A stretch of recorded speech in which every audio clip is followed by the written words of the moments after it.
Hello dear student, right. तो income from business का हम लोग एक सम स्टार्ट कर रहे हैं, ठीक है। तो इसका मैंने पहले से फॉर्मेट में समझा दिया हो, एक वीडियो है जिसमें क्या क्या आएगा क्या क्या नहीं आएगा। तो वापस हमने सम स्टार्ट करेंगे। तो ऐसे आप लोग को प्रॉफिट एंड लॉस का टेबल दिया रहेगा जिसमें नेट प्रॉफिट लिखा रहेगा। तो आप ये देख के समझ जाएंगे कि बिज़नेस का सम है। फिर कुछ एडजस्टमेंट दिया, राइट।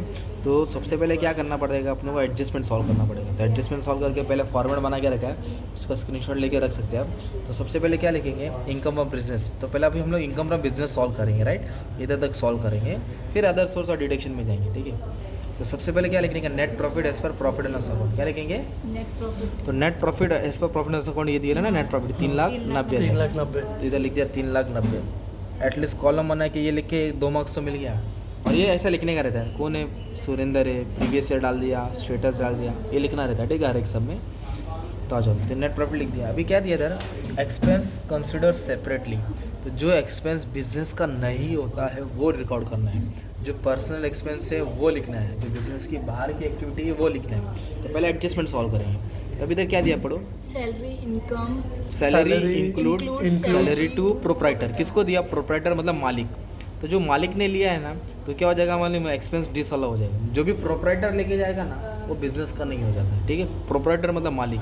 तो अगर एम्प्लॉय का सैलरी है तो बिजनेस है, वो नहीं लिखने का रहता, वो डिसअलाउ है, वो अलाउबल है, वो अपने को डिसअलाउ लिखना है। तो ये हो गया, प्रोप्राइटर लिया मतलब मालिक ने लिया, तो इधर लिखेंगे सैलरी। हाँ राइट, ये डिसअलाउ है, कंसिडर सैलरी टू प्रोप्राइटर 36,000। 36। इसको यहाँ लिख देंगे, फिर टोटल बाहर डाल देंगे। नेक्स्ट क्या दिया मालूम है क्या, depreciation as per income tax rule 31,000। तो इधर एक हेडिंग है, depreciation as per income tax rule. तो ये वाला 31,000 यहाँ रिकॉर्ड कर देना है, ठीक है। रूल के हिसाब से इसको लेस करना पड़ता है, जहाँ रूल आएगा वहाँ वो नीचे हाँ, और रूल वाला नीचे लिखेंगे। और टेबल वाला जो डेप्रिसिएशन रहेगा वो यहाँ लिख देना है, कंसिडर सेपरेटली में, ठीक है। ओके।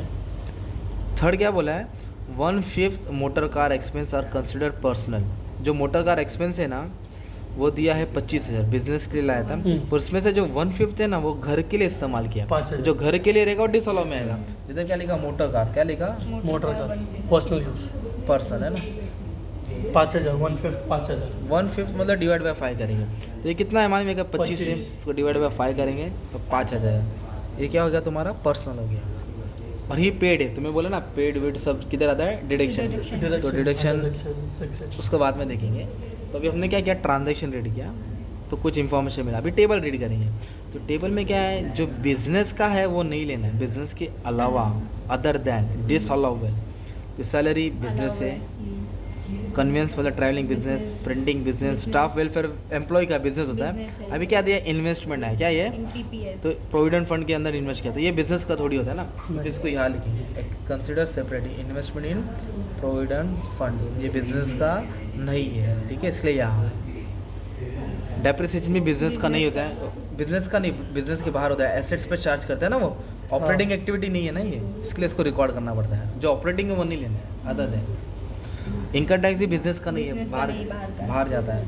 ये ऑपरेटिंग खर्चा नहीं है ना, गवर्नमेंट को जाता है। इनकम टैक्स ऑपरेटिंग नहीं लेना, नॉन ऑपरेटिंग लिया तो ये 40,000। 40,000। इसके बाद क्या वाला, मोटर कार बिजनेस का था पर 5,000 इसके लिए लिखा क्योंकि लिखा पर्सनल दिया था। तो नहीं लिखा। एडवर्टाइजमेंट बिजनेस का होता है। अगर ऐसा बोला रहता है एडजस्टमेंट में, एडवर्टाइजमेंट का अमाउंट पॉलिटिकल पार्टी के लिए खर्चा किया तो तो आता, आता। अकाउंटिंग चार्जेस बिजनेस का होता तो नहीं लिया। नेट प्रॉफिट ये हो गया अपना expense consider separately. Expense disallow, right. अब इधर क्या करेंगे, इनकम कंसिडर सेपरेटली। तो इनकम में क्या आएगा, क्रेडिट्स आएगा। जो ग्रॉस प्रॉफिट है ना वो बिजनेस का था, उसको छोड़ के बाकी सब उठा के लिख दो, कॉपी पेस्ट, नाम और अमाउंट तो सब लागू है ना। तो क्या है, इनकम फ्रॉम म्यूचुअल फंड। एक मिनट पहले नाम लिख लेता हूँ। ये हमेशा एज इट इज लिखने का चाहिए। हाँ, ये right। कुछ नहीं, आता है इन्वेस्टमेंट ऑन बैंक मतलब कैसे है, जो ग्रॉस प्रॉफिट वो बिजनेस का होता है ना, कमीशन बिजनेस का होता है। तो बिजनेस का नहीं है वो लिखने का ना, जो पैसा बाहर से आया। तो 10, 9, 31।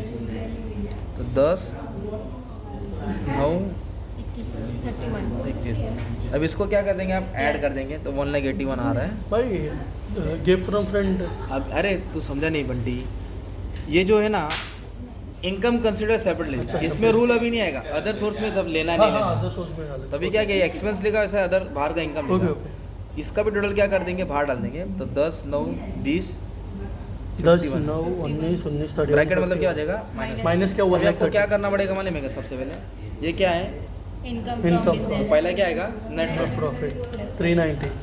फिर ये एक्सपेंस क्या करेंगे Plus. ऐड करेंगे. तो ये लाइन मार के रख दिया 571 है ना, हाँ उसमें तो दोनों माइनस कर दो, minus दोनों क्या कर दो माइनस डायरेक्ट अमाउंट बाहर डालते हैं. तो माइनस 82,000 है. माइनस पहले 51 किया माइनस 31 किया, ठीक है. तो 4,89,000 आ रहा है.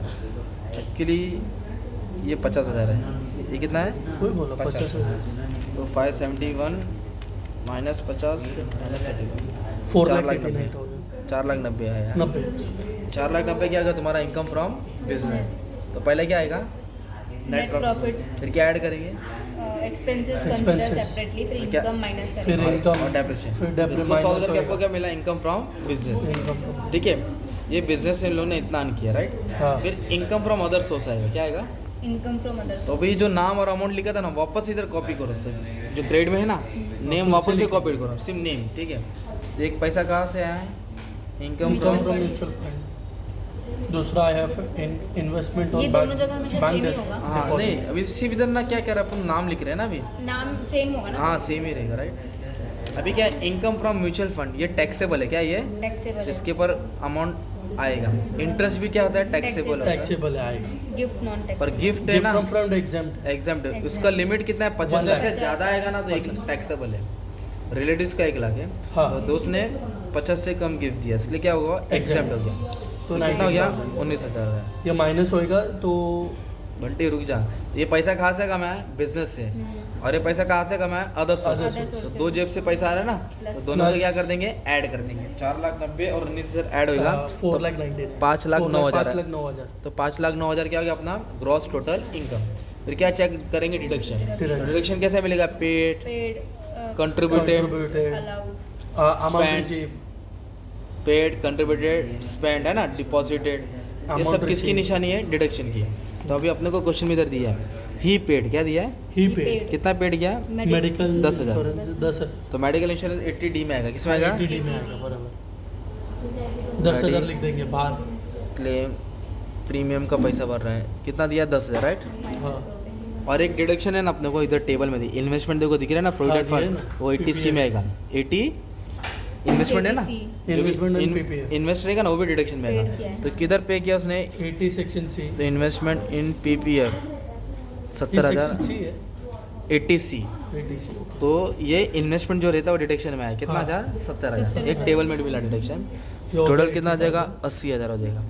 तो 5,09,000 में से 80 क्या कर देंगे माइनस 4,20,000 4,29,000. आराम से रहे क्यों हाँ. गाय कर रहा है बंटी. 4,29,000. हाँ. तो ये तुम्हारा क्या हो गया नेट टैक्सेबल इनकम हो गया. नेट टैक्सेबल ठीक है. हाँ. ये बिजनेस का सम हो गया, सॉल्व कर दिया. बाकी का भी और धीरे धीरे हेल्प करूँगा तो आ जाएगा राइट. Thank you.